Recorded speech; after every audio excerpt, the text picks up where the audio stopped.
राधे राधे दोस्तों, स्वागत है आपका आपके चैनल मोक्ष मंत्रास में। प्राचीन काल की बात है। विशाल पहाड़ियों और घने जंगलों से घिरे एक समृद्ध राज्य पर एक पराक्रमी राजा शासन करता था, जिसका नाम था पृथ्वीराज। राजा पृथ्वीराज की एक ही संतान थी, उनकी प्यारी बेटी राजकुमारी रूपाली। रूपाली न केवल अपने सौंदर्य के लिए प्रसिद्ध थी, बल्कि अपने विनम्र स्वभाव, सादगी और अद्भुत संस्कारों के कारण भी पूरे राज्य में प्रिय थी। उसके लंबे सुनहरे बाल ऐसे प्रतीत होते थे मानो किसी ने असली सोने की चमक को पिघलाकर उनमें भर दिया हो। राजा अपनी बेटी से अत्यधिक प्रेम करता था और उसकी हर इच्छा को पूरा करना अपना परम कर्तव्य समझता था।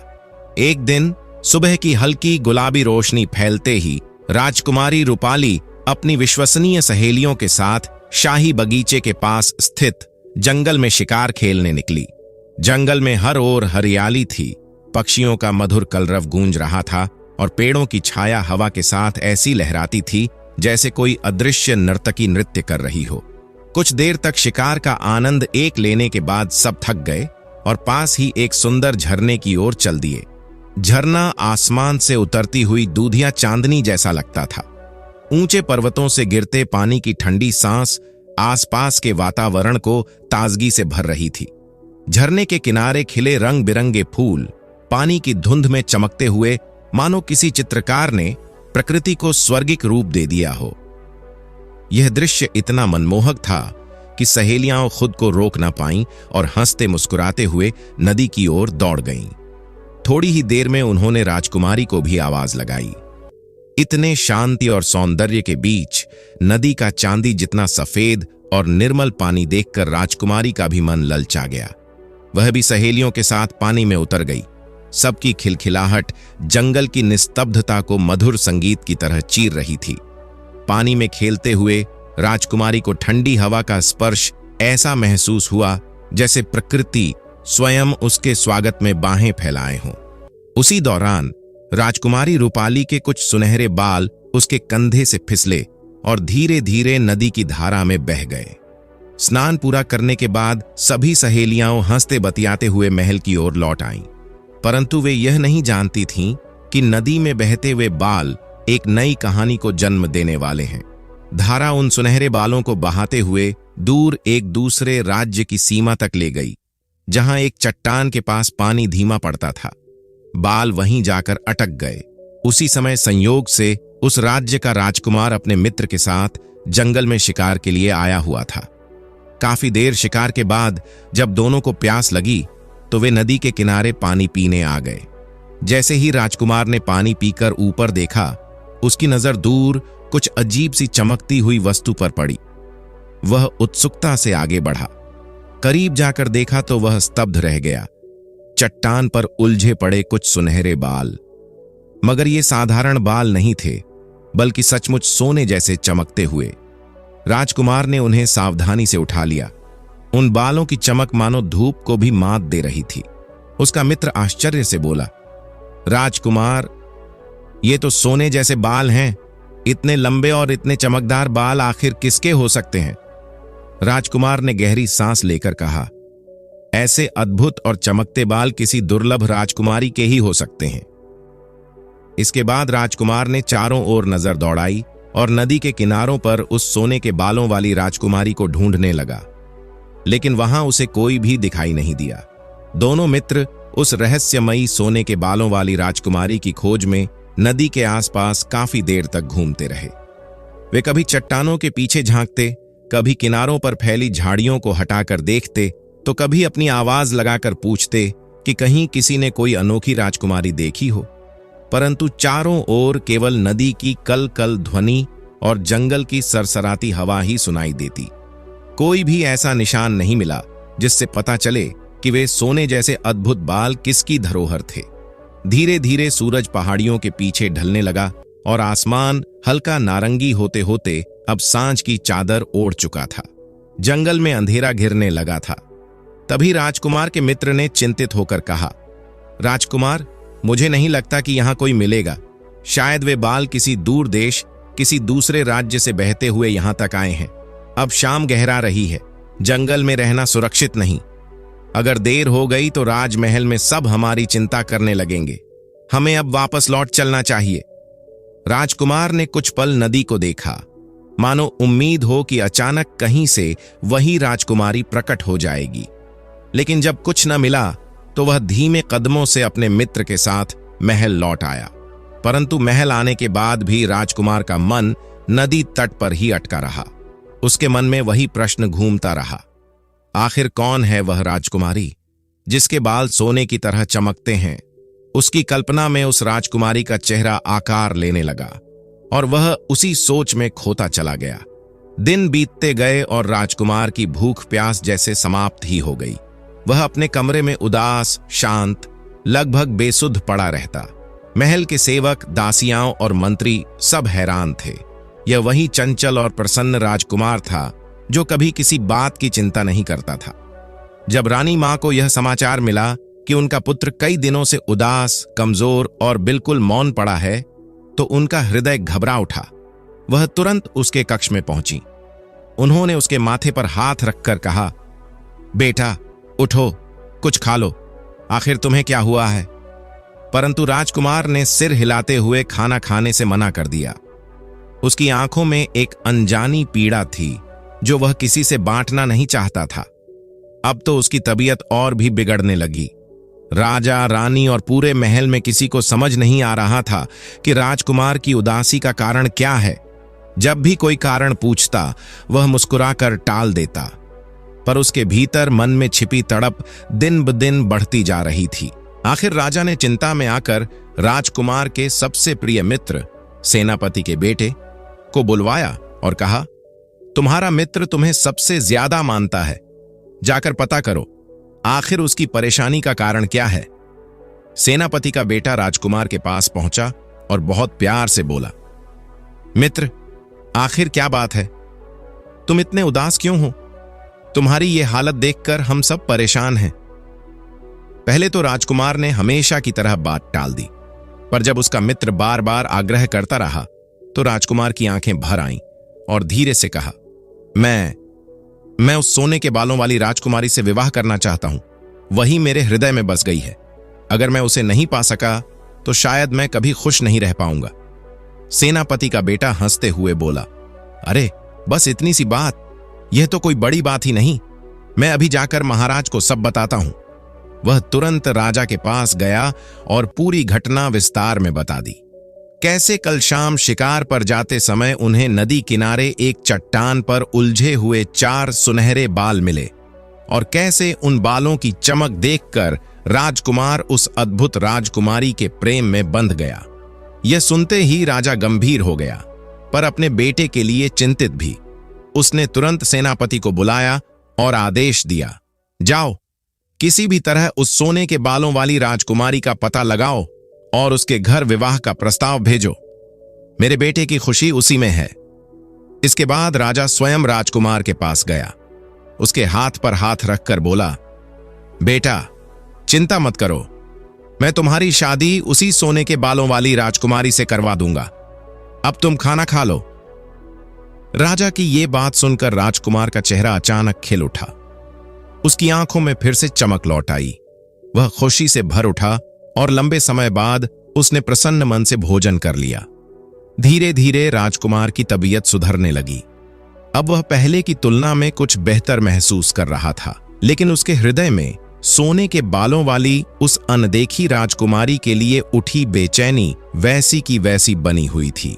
इधर राजा के आदेश के अनुसार सेनापति ने अपने सबसे तेज, चतुर और विश्वसनीय सिपाहियों को राज्य के चारों दिशाओं में भेज दिया था।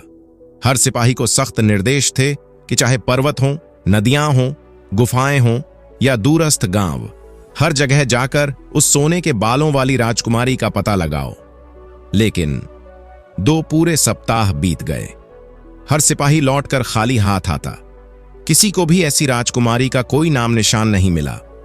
न किसी गांव में, न किसी रास्ते में, न किसी किले में, कहीं भी सोने के बालों वाली कन्या का जिक्र तक नहीं था।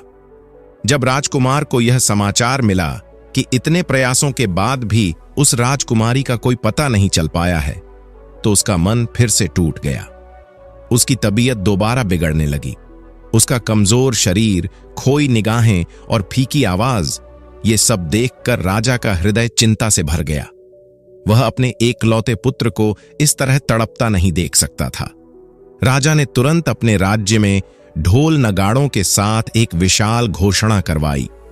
जो भी व्यक्ति सोने के बालों वाली उस राजकुमारी के बारे में कोई भी जानकारी देगा या उसका पता बताएगा, उसे इतना इनाम मिलेगा कि उसकी 7 पीढ़ियां भी सुख से रहेंगी।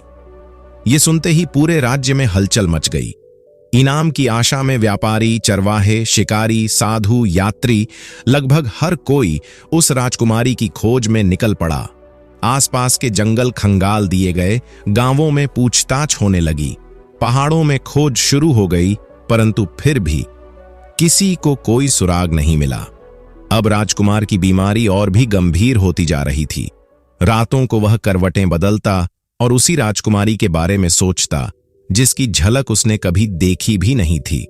उसकी यह हालत देखकर राजा पूरी तरह परेशान हो गया। इसी निराशा और क्रोध में राजा ने सेनापति को कड़ी चेतावनी देते हुए कहा, सुनो सेनापति, यदि 2 महीने के भीतर उस सोने के बालों वाली राजकुमारी का पता न चला तो तुम्हारा सिर धड़ से अलग कर दिया जाएगा। यह मेरा अंतिम आदेश है। यह सुनकर सेनापति के पैरों तले से जमीन खिसक गई। वह पूरे रास्ते भय से कांपता हुआ अपने घर लौटा। जब उसने अपने परिवार को यह भयानक आदेश बताया तो घर का माहौल शोक में बदल गया। उसकी पत्नी रोने लगी, छोटे बच्चे सहम गए और सेनापति स्वयं चिंता से व्याकुल हो उठा। तभी उसका बेटा, जो राजकुमार का सबसे प्रिय मित्र भी था, आगे आया और दृढ़ आवाज में बोला, पिताजी, आप चिंता न करें। राजा का यह आदेश आपके लिए नहीं है, बल्कि मेरे लिए चुनौती है। मैं वचन देता हूं कि मैं उस सोने के बालों वाली राजकुमारी का पता अवश्य लगाऊंगा। यह कहकर उसने तुरंत एक योजना बनाई। अगली सुबह वह एक चूड़ी बेचने वाले का वेश धारण कर निकला। हाथ में चूड़ियों से भरी टोकरी, साधारण कपड़े, सिर पर पगड़ी और चाल में व्यापारी जैसा सरल स्वभाव। उसने उन्हीं रास्तों पर चलना शुरू किया जहां से नदी बहती हुई उस स्थान तक गई थी जहां उन्हें सोने के वो बाल मिले थे। वह नदी किनारे किनारे चलते हुए आसपास के गांवों में पहुंचता और ऊंची आवाज में पुकार लगाता, चूड़ियां ले लो, लाल, हरी, पीली, गुलाबी, सुहागिनों की पसंद, नाजुक हाथों की शान, चूड़ियां ले लो। उसकी आवाज सुनकर गांव की कई महिलाएं और लड़कियां उत्सुकता से उसके पास आती। वह उन्हें मुस्कुराकर चूड़ियां पहनाता, कीमत लेता और साथ ही ध्यान से उनके बालों पर नजर डालता। कहीं किसी के बालों में वह सुनहरी चमक दिख जाए, यही उम्मीद थी। लेकिन जब भी उसे किसी लड़की के बाल साधारण रंग के मिलते, वह बातों बातों में पूछ लेता, बहन, क्या आपके गांव में कोई ऐसी लड़की रहती है जिसके बाल सोने जैसे चमकते हों? क्या कभी किसी ने ऐसा देखा है? हर बार जवाब एक ही मिलता, ना बाबा, हमारे यहां तो ऐसी कोई लड़की नहीं है। दिन गुजरते गए। जगह जगह घूमते हुए अब 2 महीने पूरे होने में केवल 10 दिन बचे थे। सेनापति का बेटा बेहद चिंतित हो चुका था। उसे डर था कि अगर वह असफल हुआ तो राजा निर्दयता से उसके पिता का वध कर देगा, और यह सोचकर उसका दिल डर और दुख से भर जाता। उसी निराशा में डूबा हुआ वह आगे की खोज की तैयारी करने लगा, क्योंकि अभी हार मानना उसके लिए संभव नहीं था।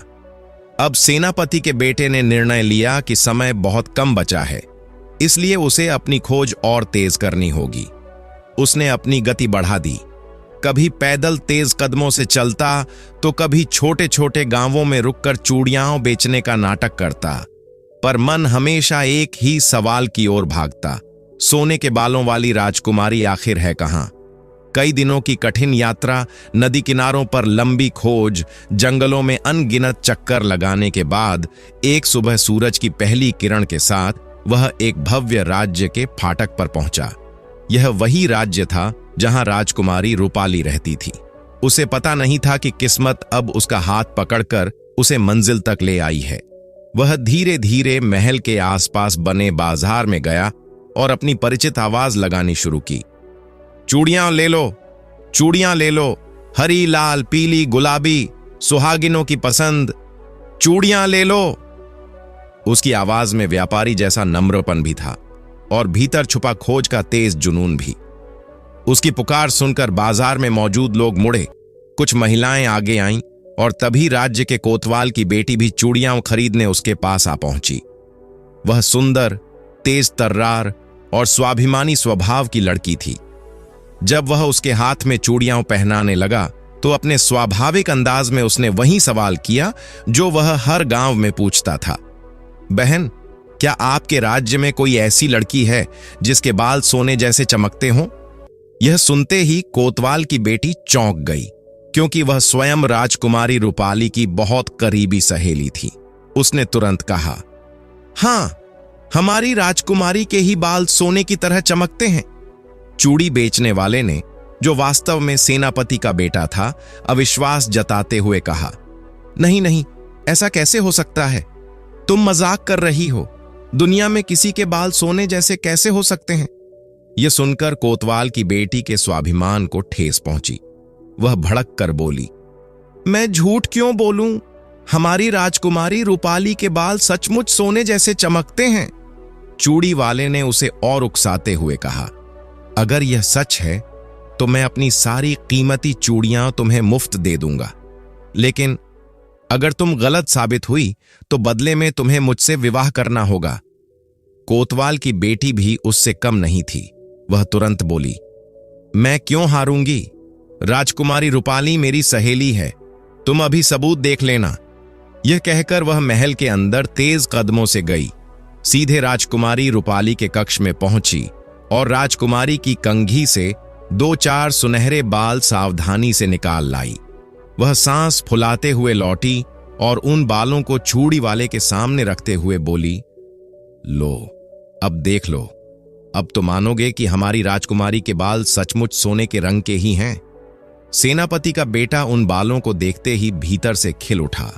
उसकी आंखों में आश्चर्य और राहत दोनों झलक रहे थे। तुमने सच कहा था, उसने मुस्कुराते हुए कहा। ये बाल सचमुच सोने जैसे खूबसूरत हैं। तुम ही शर्त जीत गई हो। ये सारी कीमती चूड़ियां अब तुम्हारी हुई। उसने टोकरी भर चूड़ियां कोतवाल की बेटी को दे दी और फिर बिना समय गंवाए भागते हुए महल के बाहर निकल आया। वह तेजी से अपने घोड़े पर चढ़ा और पूरी रफ्तार से अपने राज्य की ओर निकल पड़ा। अब 2 महीने पूरे होने में सिर्फ एक ही दिन बाकी था। वह हवा से भी तेज घोड़ा दौड़ाता जा रहा था, क्योंकि एक पल की देरी भी उसके पिता के प्राणों पर भारी पड़ सकती थी। इधर राज्य में हालात बेहद खतरनाक होते जा रहे थे। राजकुमार की निराशा और बीमारी के कारण राजा गुस्से में आग की तरह धधक रहा था। वह यह सोचकर क्रोधित था कि इतने बड़े राज्य का सेनापति भी एक साधारण तलाश पूरी नहीं कर पाया। क्रोध में अंधे राजा ने सेनापति को दी गई चेतावनी पर अडिग रहकर दरबार में ही फैसला सुना दिया था। राज दरबार के मंत्री, रानियां, सेवक सभी राजा से विनती कर रहे थे, महाराज, कृपया सेनापति को मृत्युदंड मत दें। शायद वह कोशिश कर रहा होगा। लेकिन राजा अपने निर्णय से 1 इंच भी नहीं हिला। और जब राजा क्रोध से कांपते हुए सेनापति को मृत्युदंड देने का अंतिम आदेश देने ही वाला था, तभी राज दरबार के विशाल द्वार तेजी से खुले। सभी की नजरें उस ओर मुड़ीं। वहां सेनापति का बेटा धूल से ढका तेज तेज सांसें लेता हुआ भीतर आ रहा था। ऐसा लग रहा था मानो वह कई दिनों से बिना रुके सफर करता हुआ सीधे यहां पहुंचा हो। वह सीधा राजा के चरणों में गिर पड़ा और कांपती आवाज में बोला, महाराज, कृपा करके मेरे पिता को क्षमा कर दीजिए, उन्हें मृत्युदंड न दें। मैं उस राजकुमारी की पूरी जानकारी लेकर आया हूं। दरबार में सन्नाटा फैल गया। राजा ने गुस्से और उत्सुकता से उसकी ओर देखा। सेनापति का बेटा बोला, यहां से लगभग 200 मील दूर रूपनगर नाम का राज्य है। वहां की राजकुमारी रूपाली के बाल सचमुच सुनहरी सोने जैसे चमकते हैं। यह सुनते ही राजा के चेहरे का तनाव एक पल में गायब हो गया। उसकी आंखें चमक उठीं, जैसे किसी ने बुझते दीपक में फिर से तेल डाल दिया हो। वह प्रसन्न होकर बोला, यदि ऐसा है तो तुरंत उस राजकुमारी के घर विवाह का प्रस्ताव भेजा जाए। उसी क्षण सेनापति को रिहा कर दिया गया। वह राहत की सांस लेते हुए अपने पुत्र को गले लगा रहा था और पूरे दरबार में खुशी की लहर दौड़ गई।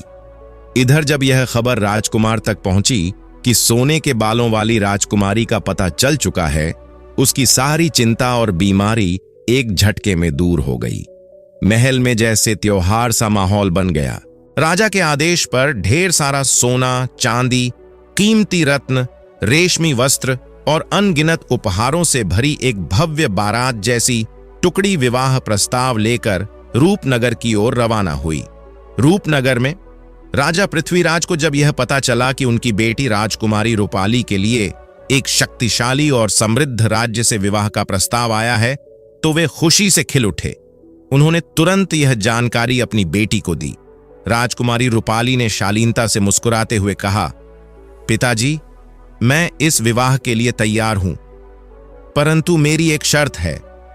राजा आश्चर्यचकित होकर पूछ बैठे, कैसी शर्त पुत्री? रूपाली बोली, मैं विवाह से पहले उस राजकुमार की बुद्धि की परीक्षा लेना चाहती हूं। मैं उससे 3 प्रश्न पूछूंगी। यदि वह सही उत्तर दे पाया तभी मैं विवाह स्वीकार करूंगी, और यदि उत्तर न दे पाया तो मैं समझूंगी कि वह बुद्धिमान नहीं है और फिर मैं उससे विवाह नहीं करूंगी। राजा पृथ्वीराज ने उसकी बात मान ली और संदेशवाहक को यही शर्त बताकर वापस भेज दिया। राजकुमार की परेशानी। जब राजकुमार को पता चला कि राजकुमारी रूपाली उसकी बुद्धि की परीक्षा लेना चाहती है, तो वह बेहद घबरा गया। उसके चेहरे पर चिंता की लकीरें साफ दिखाई दे रही थीं। वह बोला, अरे, यह तो मुसीबत हो गई। यदि मैं उत्तर न दे पाया तो मेरी बेइज्जती हो जाएगी और विवाह भी नहीं होगा। उसकी हालत देखकर उसके मित्र सेनापति का बेटा मुस्कुराते हुए बोला, राजकुमार, चिंता मत कीजिए। यदि प्रश्न कठिन लगे तो आप राजकुमारी से 1 दिन का समय मांग लेना। मैं आपको उसके प्रश्नों का सही उत्तर बता दूंगा। अगले दिन आप आत्मविश्वास से उत्तर दे देना। राजकुमार को जैसे नई उम्मीद मिल गई। वह उत्साहित होकर राजा के पास पहुंचा और बोला, पिताजी, मैं रूपनगर जाकर राजकुमारी के प्रश्नों का उत्तर देना चाहता हूं। राजा ने तुरंत यात्रा की तैयारियों का आदेश दे दिया। कुछ ही दिनों में एक विशाल सेना कई रथों, सिपाहियों और सेवकों के साथ राजकुमार और उसका मित्र रूपनगर के लिए रवाना हुए। लंबा सफर तय करते हुए जब वे रूपनगर पहुंचे तो उनका भव्य स्वागत किया गया।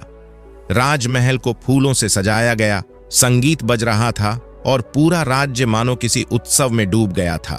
अगले दिन महल में भव्य दरबार सजाया गया। जैसे ही सूरज की पहली किरणों ने सोने जड़ी खंभों को छुआ, पूरा राज दरबार चमक उठा। चारों ओर भारी भीड़ जमा थी। मंत्री, सैनिक, प्रजा और दूर दूर से आए मेहमान।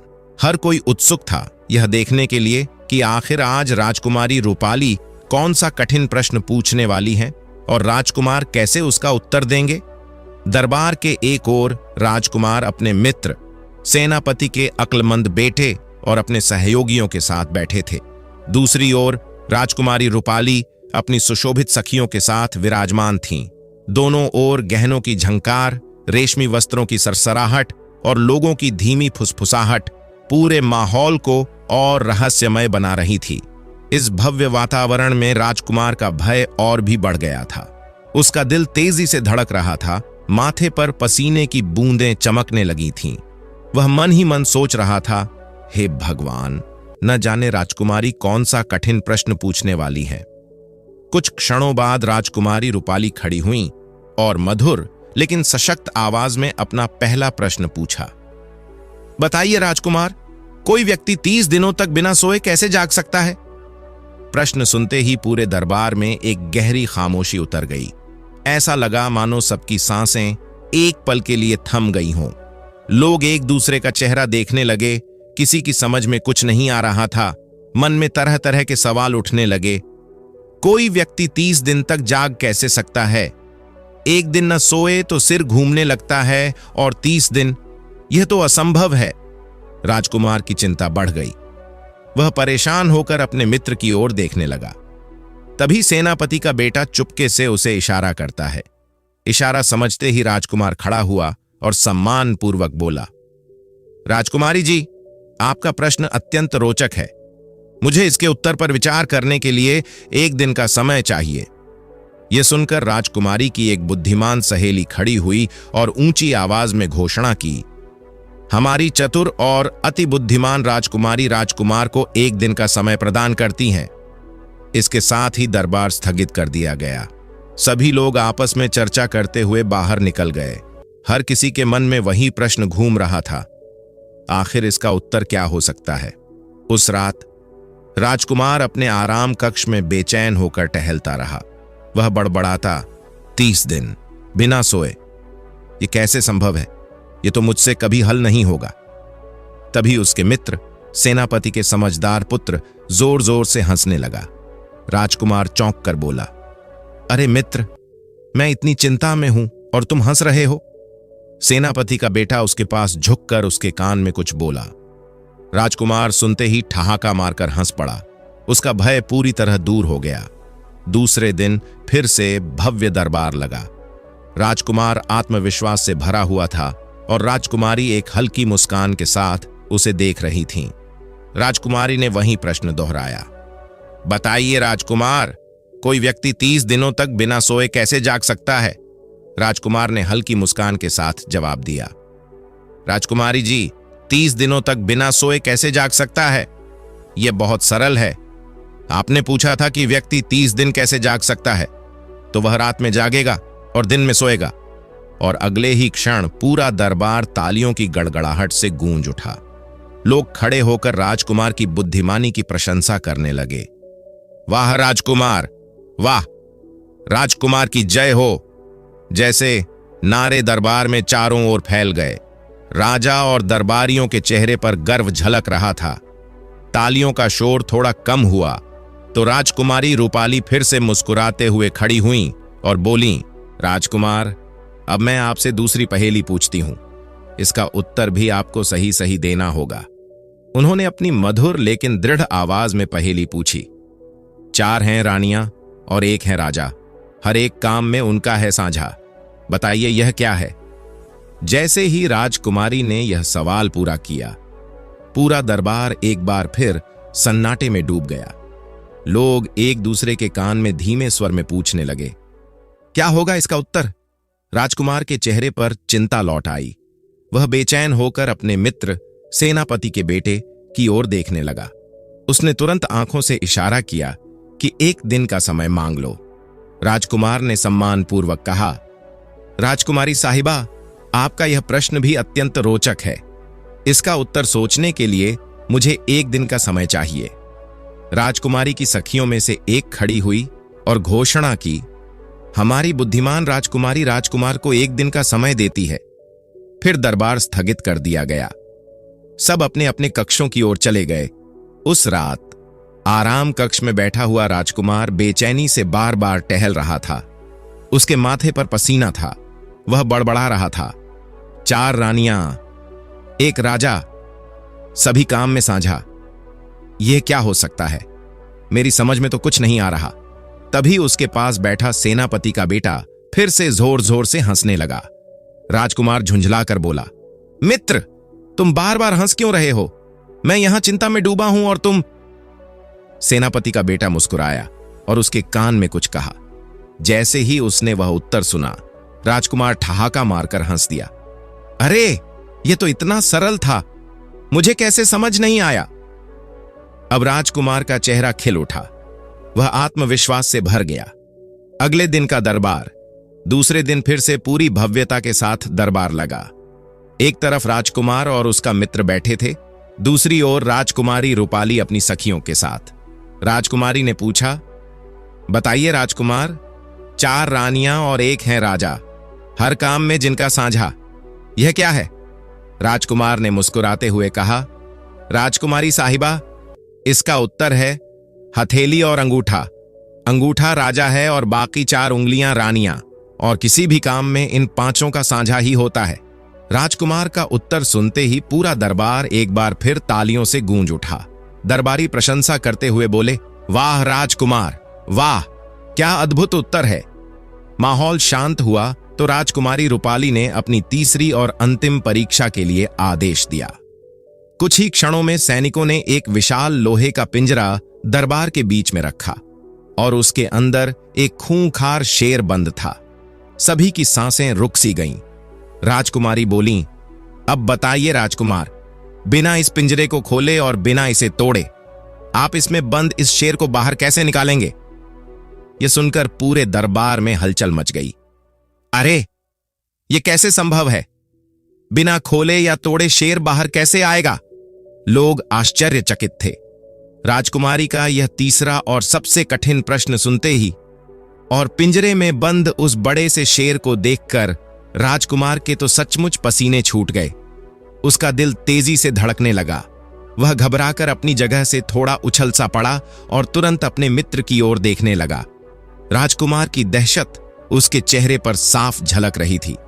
दूसरी ओर उसका मित्र, सेनापति का बेटा, जो अब तक बहुत समझदारी दिखा रहा था, वह भी इस प्रश्न को सुनकर हक्का बक्का रह गया।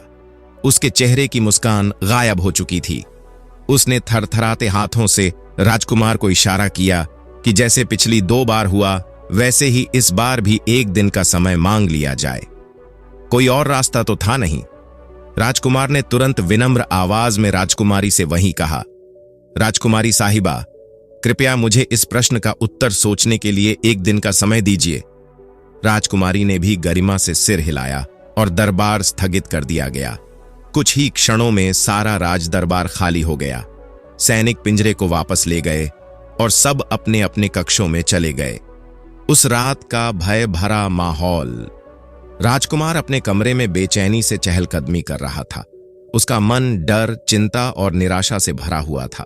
उसका मित्र, सेनापति का बेटा, आमतौर पर चतुर और खुशमिजाज रहता था, पर आज वह भी गहरी चिंता में डूबा हुआ था। दोनों के चेहरे पर उदासी की लकीरें साफ दिख रही थीं। राजकुमार के सभी सहयोगी और दरबारी भी बेहद दुखी थे, क्योंकि अगर राजकुमार इस प्रश्न का उत्तर नहीं दे पाया तो न सिर्फ यह विवाह टूट जाएगा, बल्कि चारों ओर राजकुमार का मजाक उड़ाया जाएगा। राजकुमार की आंखों में आंसू आ गए। वह बुदबुदाया, अब तो सब खत्म हो गया। मेरी शादी नहीं होगी और सभी के सामने मेरी बड़ी बेइज्जती भी होगी। रात गहराती है और उम्मीद की किरण जागती है। जब रात काली चादर फैलाकर पूरी तरह गहरा गई, तब सेनापति का बेटा अपने कमरे से धीरे धीरे बाहर निकला। उसे एक ही उम्मीद दिख रही थी, कोतवाल की बेटी, वही लड़की जिसने राजकुमारी रूपाली के बारे में सारी जानकारी दी थी। वह बिना देर किए उसके घर जा पहुंचा। दरवाजा खुला और कोतवाल की बेटी ने उसे देखते ही आश्चर्य से कहा, अरे, तुम तो वही चूड़ी वाले हो ना? अब मैं समझी। तुमने चूड़ी वाले का वेश इसलिए बनाया था कि राजकुमारी के बारे में सब पता कर सको। वह हंसकर बोली, और अब देखना, हमारी राजकुमारी ऐसे कठिन प्रश्न पूछेगी कि तुम्हारा राजकुमार तो जवाब देना तो दूर, सोच भी नहीं पाएगा। उसकी बात सुनकर सेनापति का बेटा दुखी हो गया। उसने भावुक होकर कहा, देखो, तुम बहुत खूबसूरत और नेक दिल हो। मैं तुमसे सच्चा प्रेम करता हूं, तुमसे शादी करना चाहता हूं। लेकिन अगर मेरे राजकुमार की शादी राजकुमारी रूपाली से नहीं हुई तो हमारी शादी भी कभी नहीं हो पाएगी। यह कहते कहते उसके आंखों से आंसू टपक पड़े। कोतवाल की बेटी यह देखकर नरम पड़ गई। वह बोली, तुम चिंता मत करो, मैं भी तुम्हें पसंद करती हूं और तुमसे शादी करना चाहती हूं। हमारी शादी जरूर होगी। मैं तुम्हें राजकुमारी के तीसरे प्रश्न का उत्तर बताती हूं। फिर उसने धीरे से कहा, ध्यान से सुनना। पिंजरे में जो शेर है ना, वह असली शेर नहीं है। वह मोम का बना हुआ शेर है, जिसे बिल्कुल असली शेर की तरह खड़ा दिखाया गया है। अगर तुम उस पिंजरे के चारों ओर आग जला दोगे तो आग की गर्मी से मोम का शेर पिघल जाएगा। इस तरह बिना पिंजरा खोले और बिना तोड़े शेर बाहर आ जाएगा। यह सुनकर सेनापति का बेटा खुशी से खिल उठा। उसने हर्ष में उसके हाथ पकड़ते हुए कहा, तुमने तो आज हमारी जिंदगी बचा दी। फिर वह तेजी से राजकुमार के पास वापस लौट आया और पूरी बात उसे बता दी। सही उत्तर सुनकर राजकुमार की खुशी का कोई ठिकाना नहीं रहा। वह बोला, अब तो मेरा सपना जरूर पूरा होगा। अगले दिन का फैसला। अगले दिन फिर से विशाल दरबार लगा। लोग अपनी अपनी जगह बैठ गए। सबकी निगाहें राजकुमार पर टिकी हुई थीं। थोड़ी ही देर बाद सुहाने फूलों जैसी खुशबू के बीच राजकुमारी रूपाली दरबार में प्रवेश करती है। उसके आते ही सारा माहौल एक बार फिर शांत और गंभीर हो जाता है, मानो पूरी राजसभा किसी महत्वपूर्ण क्षण की प्रतीक्षा कर रही हो। राजकुमारी ने अपने सधे हुए कदमों से आगे बढ़ते हुए मुस्कुराकर कहा, बताइए राजकुमार, क्या आप मेरे तीसरे प्रश्न का उत्तर देंगे या फिर लौट जाना चाहेंगे? उसके स्वर में चुनौती भी थी और शालीनता भी। क्षण भर के लिए सारा दरबार राजकुमार की ओर देखने लगा, लेकिन राजकुमार ने हल्का सा हंसते हुए आत्मविश्वास भरे स्वर में कहा, अक्लमंद राजकुमारी, मैं अकेला वापस नहीं जाना चाहता। मैं आपके प्रश्न का उत्तर देने के लिए तैयार हूं। उसकी बातें सुनते ही दरबारी आपस में खुसर फुसर करने लगे। क्या यह सच में प्रश्न हल कर पाएगा? क्या यह राजकुमार उतना ही बुद्धिमान है जितना दिखता है? राजकुमार ने हाथ उठाकर इशारा किया और बोला, वह शेर वाला पिंजरा फिर से दरबार में लाया जाए। राजकुमार के इतना कहते ही सैनिक तुरंत दौड़े और भारी भरकम लोहे का पिंजरा फिर से दरबार में ले आए। पिंजरा आते ही सबकी निगाहें उसी पर टिक गईं। अंदर खड़ा शेर बिल्कुल असली जैसा लग रहा था। दरबारी दंग थे कि अब यह बिना पिंजरा खोले शेर को बाहर कैसे निकालेगा। राजकुमार पिंजरे के पास गया। पहले उसने पिंजरे की सलाखों को ध्यान से देखा, फिर भीतर खड़े शेर को, जैसे वह उसकी हर बारीकी को समझ रहा हो। दरबार में सन्नाटा छा गया। सब लोग सांस रोके देख रहे थे कि वह अब क्या कहेगा। कुछ क्षणों बाद राजकुमार ने दृढ़ स्वर में आदेश दिया, इस पिंजरे के चारों ओर आग जलाई जाए। सैनिक चौंके, पर आदेश का पालन तुरंत किया गया। देखते ही देखते पिंजरे के चारों ओर सूखी लकड़ियां रखी गईं और आग जला दी गई। आग की लपटें धीरे धीरे उठने लगीं। गर्मी बढ़ती गई और उसी गर्मी से अंदर खड़ा मोम का शेर धीरे धीरे पिघलने लगा। दरबार में बैठे सभी लोग आश्चर्य से यह दृश्य देख रहे थे। उन्हें अभी भी समझ नहीं आ रहा था कि यह क्या हो रहा है, लेकिन जैसे जैसे आग की तपिश बढ़ती गई, मोम का शेर पिघलकर टप टप नीचे गिरने लगा और उसके पिघले हुए टुकड़े पिंजरे की सलाखों के बीच से बाहर निकलते गए। कुछ देर में पूरा शेर पिघलकर बाहर आ गया और इस तरह बिना पिंजरा खोले और बिना तोड़े राजकुमार ने शेर को पिंजरे से बाहर निकाल दिया। यह दृश्य देखते ही पूरा दरबार तालियों की गड़गड़ाहट से गूंज उठा। वाह, राजकुमार की जय हो! लोग खुश होकर एक दूसरे को बधाई दे रहे थे। राजकुमार ने तीनों कठिन प्रश्नों के उत्तर देकर सभी शर्तें पूरी कर दी थीं। अगले ही दिन राजकुमार और राजकुमारी रूपाली का विवाह पूरे राजधर्म के साथ अत्यंत धूमधाम से संपन्न कराया गया। उसी के साथ सेनापति के बेटे का विवाह भी कोतवाल की बेटी के साथ कर दिया गया। जब यह सब अपने राज्य लौटे तो वहां राजमहल में उनका भव्य स्वागत हुआ। पूरे राज्य में कई दिनों तक उत्सव मनाया गया और राजा ने गरीबों में दिल खोलकर दान दिया। समय धीरे धीरे अपनी गति से चलता रहा और खुशहाल जीवन की लहरें चारों ओर फैलती रहीं।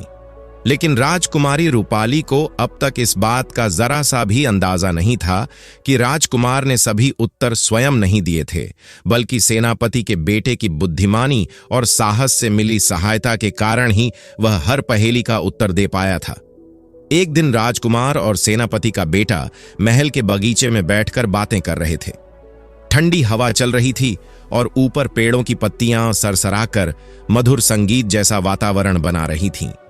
बातचीत के दौरान राजकुमार ने भावुक होकर कहा, मित्र, यदि उस दिन तुम मेरे साथ न होते तो मैं कभी राजकुमारी रूपाली को न पा पाता।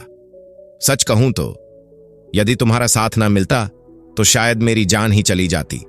आज जो मैं सुखी जीवन जी रहा हूं वह सिर्फ तुम्हारी वजह से है। दोनों मित्र भावुक होकर हंसते भी और पुराने दिनों को याद कर खुश भी हो रहे थे, लेकिन उन्हें पता नहीं था कि उनकी बातें कोई और भी सुन रहा है।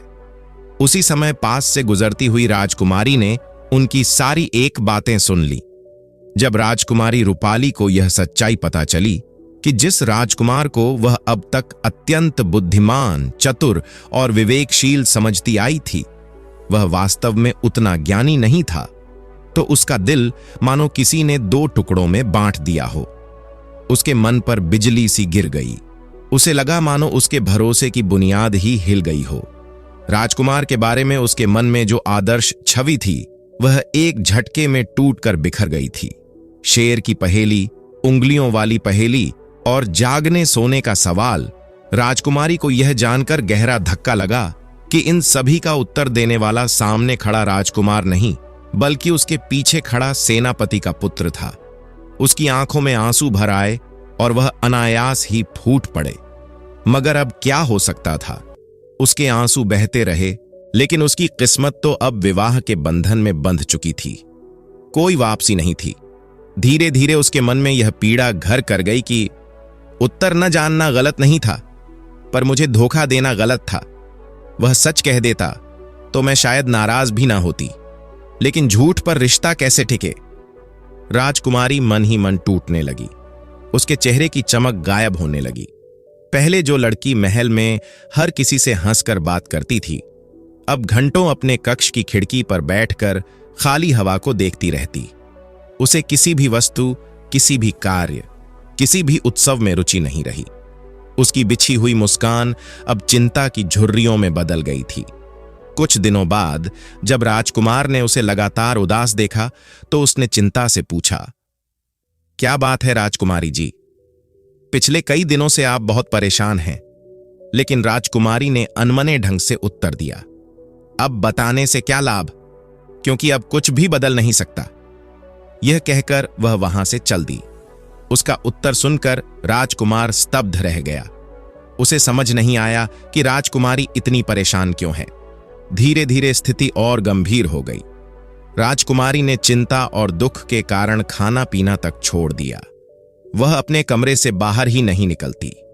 उसकी सेहत कमजोर होने लगी।